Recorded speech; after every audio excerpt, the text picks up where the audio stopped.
धर्म प्रेमी सज्जनों तथा विश्ववासियों, आजकल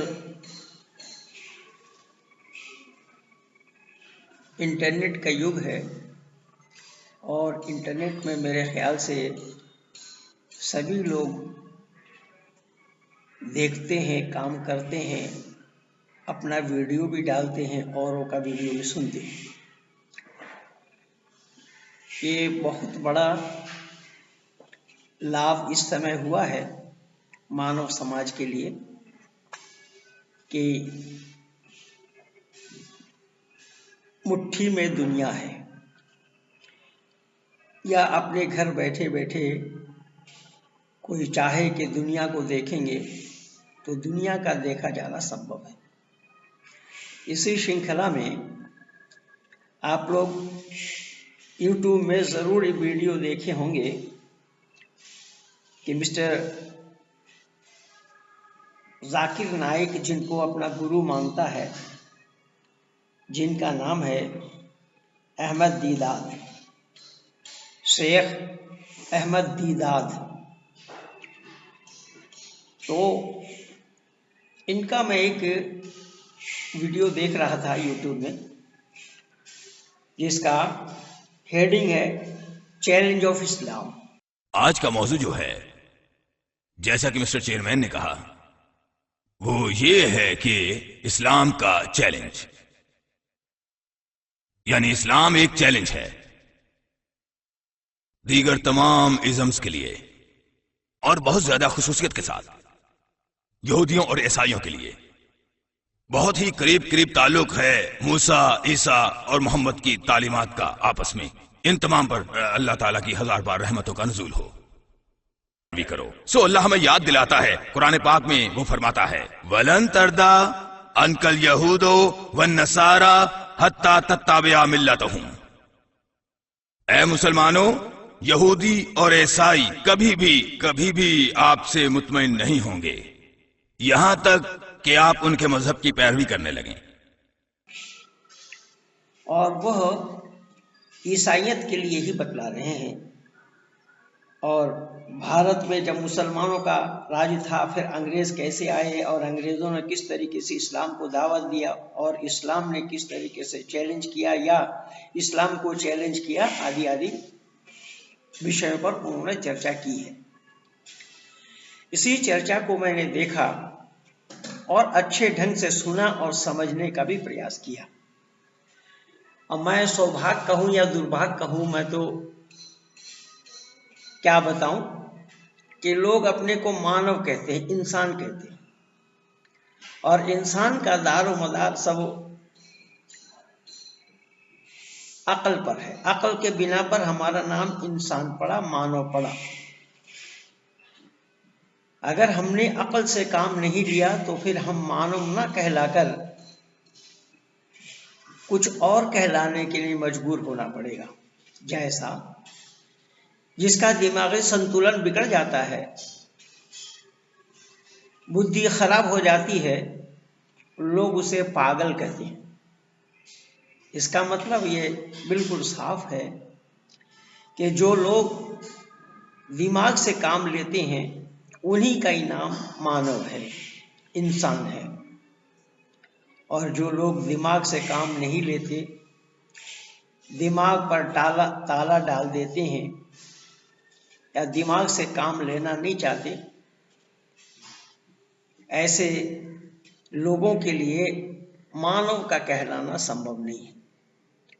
लेकिन दुर्भाग्य ये भी है कि ये शेख अहमद दीदाद साहब, जिस अल्लाह का, कुरान का और हज़रत मोहम्मद का ये बखान कर रहे हैं, इन बखानों में अकल से काम लेना मना किया है। अब क्या है चर्चा, मैं आप लोगों के सामने रख रहा हूं, जिससे कि आप लोग भी इसको सुने, समझें, विचार करें और सत्य और असत का निर्णय लें। क्योंकि सत्य और असत का निर्णय लेने के लिए भी बुद्धि चाहिए, अकल चाहिए। तो इस्लाम के मानने वालों में अकल से काम लेने के लिए इजाज़त नहीं है। अकल को कुंद बना दिया गया है।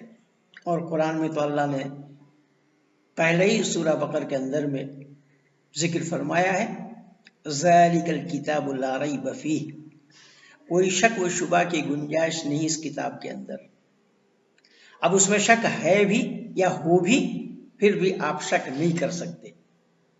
तो आइए मिस्टर अहमद दीदार साहब, शेख अहमद दीदार साहब अपने वक्तव्य में जो चैलेंज ऑफ इस्लाम इस लेक्चर को देते हुए ये उर्दू डब में इन्होंने बतलाया है और कुरान की एक आयत उन्होंने प्रस्तुत की है और उसमें एक पहेली भी उन्होंने रखा ईसाई और मुसलमानों के, कि ईसाई और मुसलमानों से जब डिबेट हो रहा है, मौलाना से और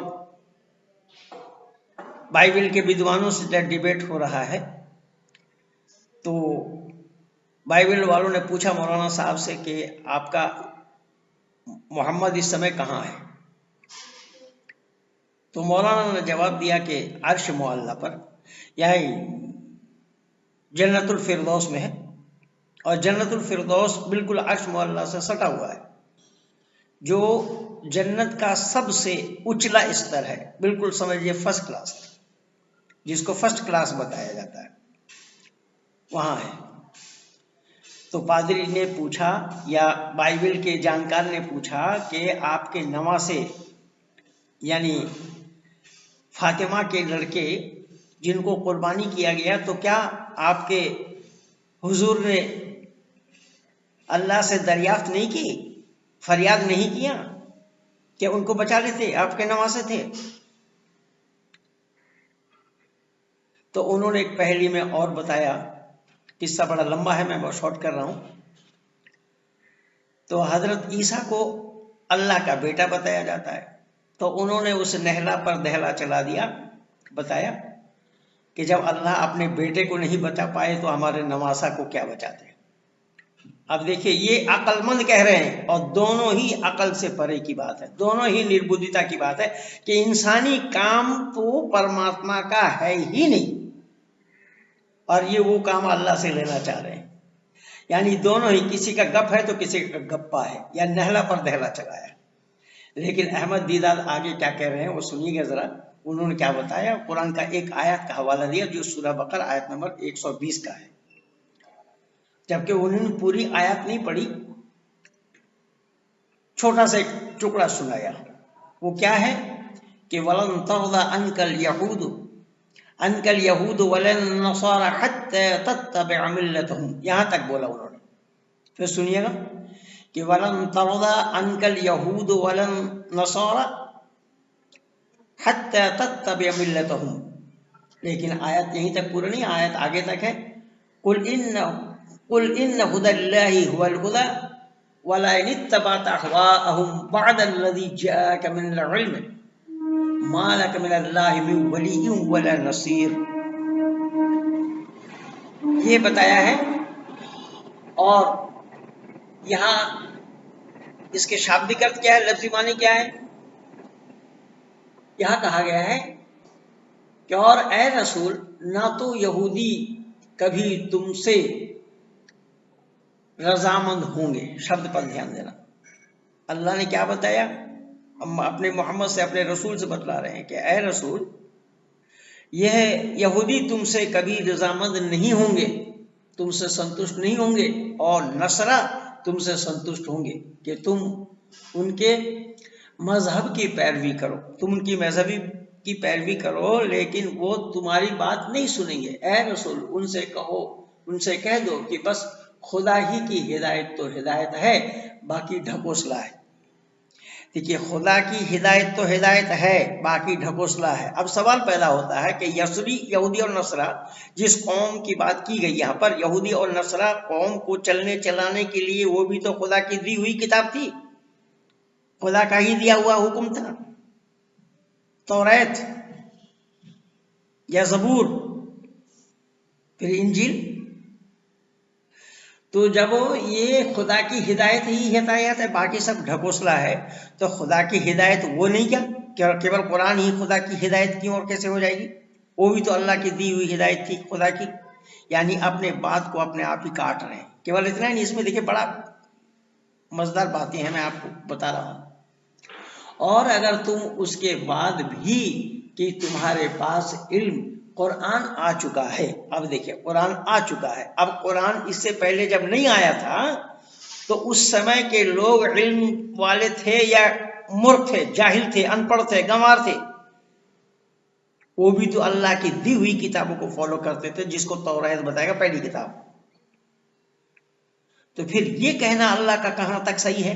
ये दिमाग पे जोर देते नहीं, ये तो फलने का मान रहे अपने को। अब फिर यहाँ क्या देखिए, उनकी जो कुरान आ चुका है उनकी ख्वाहिशों पर चलो और याद करो कि फिर तुमको खुदा की गजब से बचाने वाला कोई नहीं होगा। खुदा से बचाने वाला कोई, खुदा के गजब से बचाने वाला कोई नहीं होगा। मालक मिनल्लाहि मिन वलिय्युम वला नसीर, ये शब्द आया है कुरान में कि खुदा के गजब से यानी शास्ति से, अजाब से कोई बचाने वाला नहीं हो। लेकिन कुरान से पहले जो किताब वो लोग मानते थे वो भी तो अल्लाह की दी हुई किताबें थी, तो उन किताबों को मानते थे। अब ये किताब, और फिर अल्लाह ने खुद कहा कि तुम्हारी बातों को वो नहीं मानेंगे, कौन? यहूदी और नसरा। लेकिन मैं अहमद दीदाद से और अहमद दीदाद के शागिर्द जाकिर नाइक से, या तो फिर संपूर्ण इस्लाम जगत के उलमा से, इस्लाम के मानने वालों से, इस्लाम जगत के आलिमों से, इस्लाम जगत के मुफस्सिर कुरानों से और शेखुल हदीसों से मैं पूछता हूँ कि अल्लाह फरमा रहे हैं कि ए रसूल तुम यहूदी और नसरा को हिदायत मत दो, वो तुम्हारी हिदायत को नहीं मानेंगे। पहली बात तो यह है कि अल्लाह को अगर ये पता है कि तुम्हारी दी हुई हिदायत को नहीं मानेंगे या तुम्हारी उपदेश को वो नहीं मानेंगे, तो अल्लाह ने उनको भेजा ही क्यों? उपदेश देने के लिए। कमी किसकी है? गलती किसकी है? भेजने वाले की, पैगंबर की, या पैगंबर को भेजने वाले की, या पैगंबर की? और पैगंबर के माने ये होता है पैगाम लाने वाला। पैगाम किसका? अल्लाह का। तो अल्लाह ने भेजा पैगंबर को तो भेजा इसी काम के लिए गया। जब पैगंबर को इसी काम के लिए भेजा गया और अल्लाह जान रहे पहले से कि तुम्हारी बात ये नहीं मानेंगे, फिर अल्लाह का उनका भेजना सार्थक हो रहा है क्या? अल्लाह का उनका भेजना सार्थक होगा या अल्लाह तो अपने आप ही सवालों के घेरे में आ रहे हैं? क्योंकि वहां तो दिमाग पर जोर लगाने के लिए मना किया है। पहली बात कि जब अल्लाह ने पैगंबर को भेजा उसको हिदायत देने के लिए, उपदेश देने के लिए, और अल्लाह खुद कह रहे कि तुम्हारे दिए हुए उपदेशों को ये नहीं मानेंगे, ये तो एक पक्ष है। मैं दूसरा पक्ष आज ये दे रहा हूं, आज दूसरा पक्ष एक आज और दे रहा हूं, जो पक्ष इस्लाम वाले जानते हैं पर मानते नहीं। जब इस्लाम वालों को बखूबी पता है कि अल्लाह कादिर मुतलक है, अल्लाह जो चाहते हैं सो होता है, अल्लाह जो चाहते हैं सो करते हैं, और अल्लाह ने मन में ठान लिया वही हो गया। तो जब अल्लाह ने मन में ठान लिया वही हो गया, तो फिर अल्लाह को किसने रोका कि जो मोहम्मद को हिदायत देने के लिए भेजे और वो लोग हिदायत नहीं मान रहे हैं, तो अल्लाह उनके दिल को क्यों नहीं फेर पाया? यानी अल्लाह उनके दिल को क्यों नहीं फेर पाया मोहम्मद के उपदेश को सुनने के लिए? ये बखेड़ा है। इसलिए तो मैंने केवल 2 टुक में बताया। कुरान को कलामुल्लाह सिद्ध करना उतना ही कठिन है जितना कि अंधकार में प्रकाश को ढूंढना। रशीद ऐनन ने बिल्कुल नब्ज पकड़ा है कि कुरान का बिस्मिल्लाह ही गलत है। अब देखिए अल्लाह की मर्जी, तो यहां मैं सबसे पहला प्रमाण दे रहा हूं सूरह दहर का आयत नंबर 30, वमा तशाऊन इल्ला अन यशा अल्लाहु इन्नल्लाह कान अलीमन हकीमा। और जब तुम खुदा को मंजूर न हो तो तुम लोग कुछ भी चाह नहीं सकते, खुदा को मंजूर ना हो तो तुम लोग कुछ भी नहीं चाह सकते। खुदा की मंजूरी जरूरी है। अगर खुदा की मंजूरी है यहाँ पर तो अहमद दीदार आप बताओ शेख साहब कि अल्लाह ने उन लोगों के दिल को क्यों नहीं फेर पाए मोहम्मद के उपदेश सुनने के लिए। इसका मतलब ये हुआ कि मोहम्मद को भेजा गया उनको उपदेश देने के लिए और उनको मना कर दिया तुम इनके उपदेश को मत सुनो। तो यहाँ दुगलापना काम किसका है? केवल इतना ही नहीं, तुम चाहो नहीं चाहो, बेशक खुदा बड़ा वाकिफकार है। अगला आयत देखिए, सूरह तकबीर आयत नंबर 29 में, वमा तशाऊन इल्ला अन यशा अल्लाहु रब्बुल आलमीन, और तुम तो सारे जहान के पालन वाले खुदा के चाहे बगैर कुछ भी चाह नहीं सकते हो। खुदा के चाहे बगैर कुछ भी नहीं चाह सकते हो। इसका मतलब ये हुआ कि अल्लाह ने दिखावा किया, खुदा ने दिखावा किया, ये पकड़ अहमद दीदार के पास नहीं आई। खुदा ने क्या किया कि मोहम्मद को भेजा उनको उपदेश देने के लिए और उन लोगों को दिल को फेर नहीं पाया। और यहाँ अल्लाह ने खुद कहा है क्या, वमा तशाऊन इल्ला अन यशा अल्लाह, अगर तुम उपदेश दो, लेकिन अल्लाह जब तक उपदेश नहीं देगा तुम नहीं सकते, बगैर अल्लाह के चाहे बगैर कुछ भी नहीं हो सकता। तो अल्लाह की चाह नहीं थी उनको उपदेश सुनने के लिए। ये सब इस्लाम वालों के दिमाग में आने वाली बात नहीं है।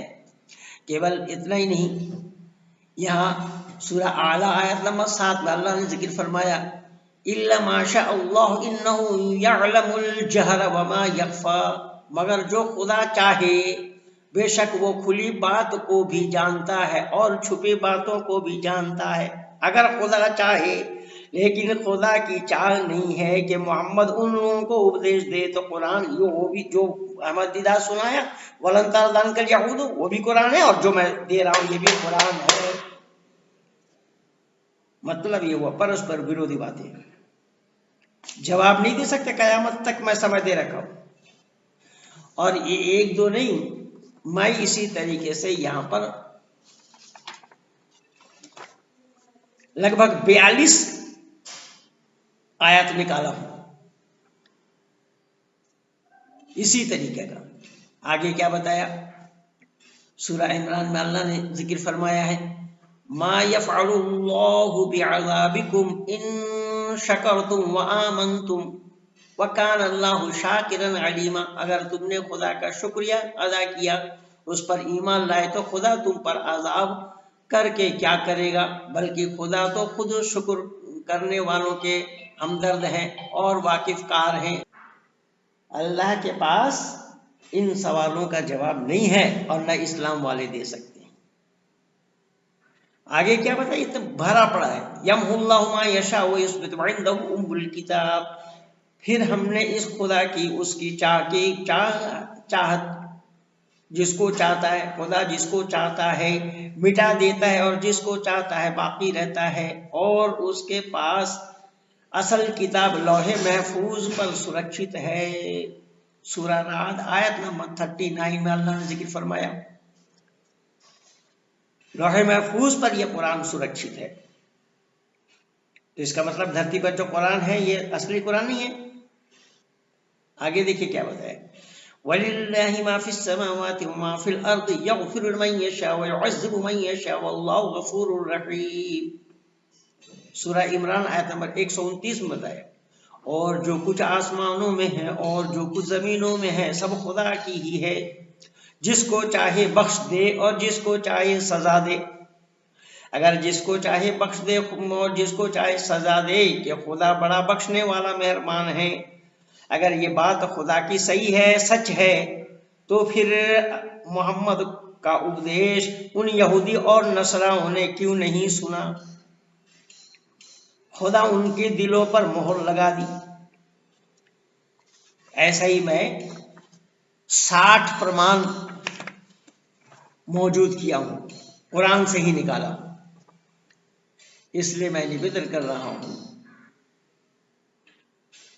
कि खुदा के पास जवाब नहीं। आगे क्या बताया देखिए, इन्नल्लाह ला यग़फ़िरु अन युश्रक बिही व यग़फ़िरु मा दून ज़ालिका लिमन यशा। वमन युश्रिक बिल्लाहि फक़द इफ्तरा इस्मन अज़ीमा। सूरह निसा आयत नंबर 48 में क्या बताया? और खुदा का हुक्म किया कराया हुआ काम समझो, खुदा उस जुर्म को तो अलबत्ता माफ नहीं करता कि उसके साथ जिसने शिर्क किया हो। उसके सिवा जो गुनाह और हैं अल्लाह सबको माफ कर देते हैं, लेकिन शिर्क अल्लाह ताला माफ नहीं करेंगे। किसी अल्लाह के साथ किसी और को साजिद ठहराने वालों को अल्लाह माफ नहीं करेंगे। इसलिए मैंने निवेदन किया कि ये बहुत लंबा प्रकरण है, उसका भी 2 घंटे का। आए कोई किनके पास है? जितने भी इस्लाम जगत के आलिम कहलाने वाले हैं, विद्वान कहलाने वाले हैं, मुफ्ती कहलाने वाले हैं, आए मेरे इन सवालों का जवाब को लेकर के। और मेरी खुली चुनौती है, इसलिए मैं अधिक ना आगे बढ़ता हुआ यहीं पर ही विराम दे रहा हूं कि जिससे कि आप लोगों को भी बात सही सही समझ में आ गई होगी कि खुदा की बातों में परस्पर विरोधी बातें हैं। कहीं कुछ कहा तो कहीं कुछ कहा, कहीं मानवता के विरोध में है तो कहीं सृष्टि नियम के भी विरुद्ध में है। धन्यवाद। अहमद दीदार को जवाब नहीं दिया था कोई कुरान के आधार पर, किसी ने दिया होगा कुछ आधार पर, लेकिन कुरान से ही कुरान को काटने का तरीका। अहमद दीदार कुरान से बोल रहा है, मैं भी कुरान से बोल रहा हूँ, और जो मैं बोल रहा हूँ वो उसके खिलाफ बोल रहा है, उन्होंने जो बोला उसके खिलाफ मैं कुरान से दे रहा हूँ। ये परस्पर विरोधी जो अल्लाह की बातें हैं, ये अब तक किसी ने दिया ही नहीं, कहीं से भी नहीं आया, और महेंद्र पाल आर्य के सिवा कोई दे भी नहीं सकता है। इसलिए आइए इन्हीं शब्दों के साथ मैं यहीं पर वाणी को विराम दे रहा हूँ।